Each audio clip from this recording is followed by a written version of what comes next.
$550 अरब से ज्यादा की जीडीपी और 1.5 लाख से ज्यादा की सेना वाले इजराइल से हमास लड़ रहा है, पर इसके लिए उसके पास पैसा कहां से आ रहा है? एक्सपर्ट्स का मानना है कि हमास इसके लिए ग्लोबल फाइनेंसिंग नेटवर्क का इस्तेमाल कर रहा है। इसके जरिए उसे कई देशों से चैरिटी के जरिए फंड मिलता है। हालांकि 7 अक्टूबर को जब हमास ने इजराइल पर रॉकेट दागे और जंग शुरू हुई, तब से उसके पास फंड लेने में परेशानी आ रही है। इसी हफ्ते इजरायली पुलिस ने बताया था कि उन्होंने बार्कले के एक बैंक अकाउंट को फ्रीज कर दिया है, जो हमास की फंडिंग का बड़ा सोर्स था। इसके अलावा कई क्रिप्टो करेंसी अकाउंट को भी ब्लॉक कर दिया गया है।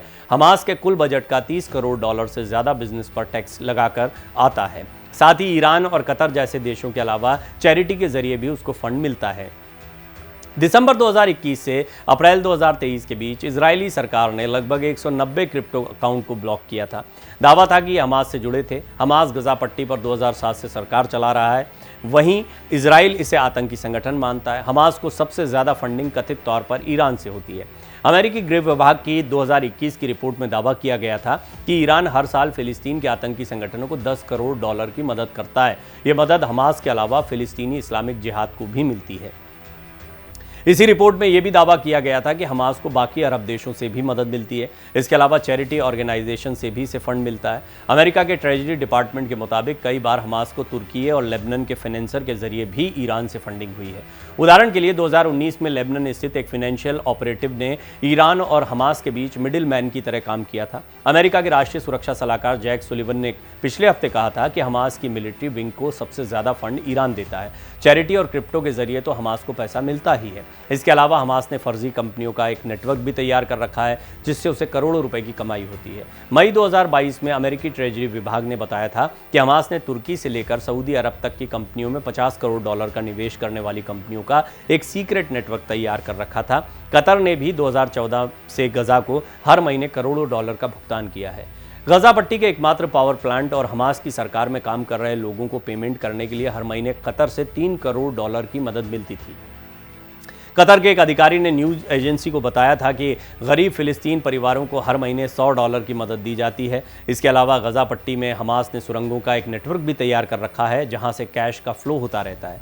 हमास पर कई सारे प्रतिबंध लगे हुए हैं और इससे बचने के लिए उसने क्रिप्टो करेंसी का इस्तेमाल भी बढ़ा दिया है। आतंकवाद को फंड करने के लिए हमास ने क्रिप्टो का जबरदस्त इस्तेमाल किया है। हमास से जुड़ी हिंसा के दौर में क्रिप्टो से सबसे ज्यादा फंडिंग जुटाई गई है।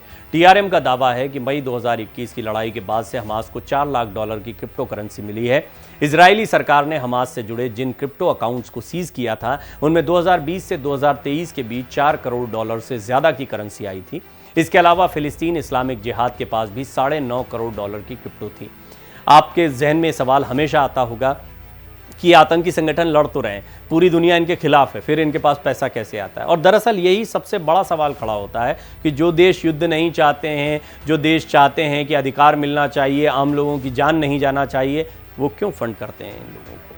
ये हथियार कैसे इन लोगों के पास आते हैं? एक साथ हज़ारों की तादाद में कैसे रॉकेट दाग देता है हमास इजराइल के ऊपर? ये बड़ा सवाल है। इजराइल की भी ताकत आप अंदाज़ा लगा सकते हैं। अमेरिका खड़ा हुआ है, उसके साथ में अपने जहाज़ी बेड़े भेज दिए हैं। अमेरिकी राष्ट्रपति दौरा कर चुके हैं। पैसे से मदद, फिलिस्तीन के लोगों की भी मदद की जा रही है। और यहाँ पर यह भी कहा जा रहा है कि इस बात का भी ध्यान रखा जाए कि फिलिस्तीन के आम लोगों के लिए जो मदद भेजी जा रही है, उसका इस्तेमाल हमास ना करे। ये भी एक बड़ा चिंता का विषय है।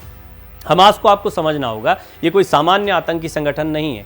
आतंकी संगठन कैसे तय होते हैं, इस पर भी मैंने एक डिटेल्ड एक्सप्लेनर बनाया है। लेकिन हमास एक ऐसा संगठन है जो पूरी सत्ता चला रहा है। गजा पट्टी के जो लोग हैं, 20 लाख लोग यहाँ पर फंसे हुए, इससे भी ज़्यादा तादाद होगी। इन लोगों की जान खतरे में है।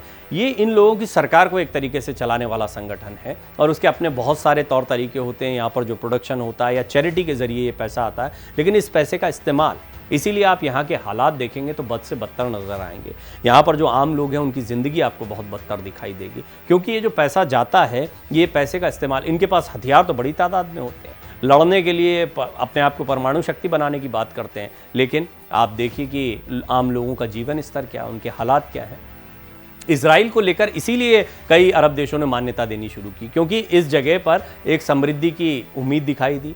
इजराइल ने अपने आप को मजबूत किया। हालांकि इजराइल का भी बड़ा फंड जो है वो अपनी रक्षा करने में जाता है, क्योंकि वो गिरा हुआ है इस वक्त, अरब देशों से भी गिरा हुआ है और अरब की अब सबसे बड़ी ताकत बनकर उभरा है। इसके लिए बहुत मेहनत इजराइल ने की है।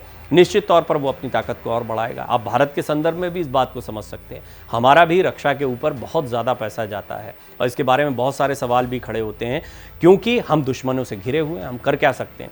जब तक अंतर्राष्ट्रीय स्तर पर इन चीज़ों को लेकर बहुत स्पष्ट मामला नहीं है। अब आप यूनाइटेड नेशंस की भी बात करें, बड़ी बड़ी ताकतें जो बैठी हैं उनमें चाइना है। चाइना पाकिस्तान का सपोर्ट कर देता है और भारत के हितों के खिलाफ बात करता है और एक तरफ पाकिस्तान को मदद करता है। पाकिस्तान की हालत देखिए, आटे दाल के भाव वहाँ पर क्या हो रहे हैं, वहाँ लोगों की स्थिति क्या है, राजनेता क्या कह रहे हैं, आम आदमी किस जर्जर स्थिति में रह रहा है। लेकिन जब युद्ध की बात होती है तो हथियारों से मुस्तैद होता है, बातें करता है परमाणु हथियारों की। इससे आप अंदाज़ा लगा सकते हैं कि इन देशों का क्या हश्र होता है, जिनका इस्तेमाल दुनिया की बड़ी बड़ी ताकतें अपने स्वार्थों को साधने के लिए करती हैं।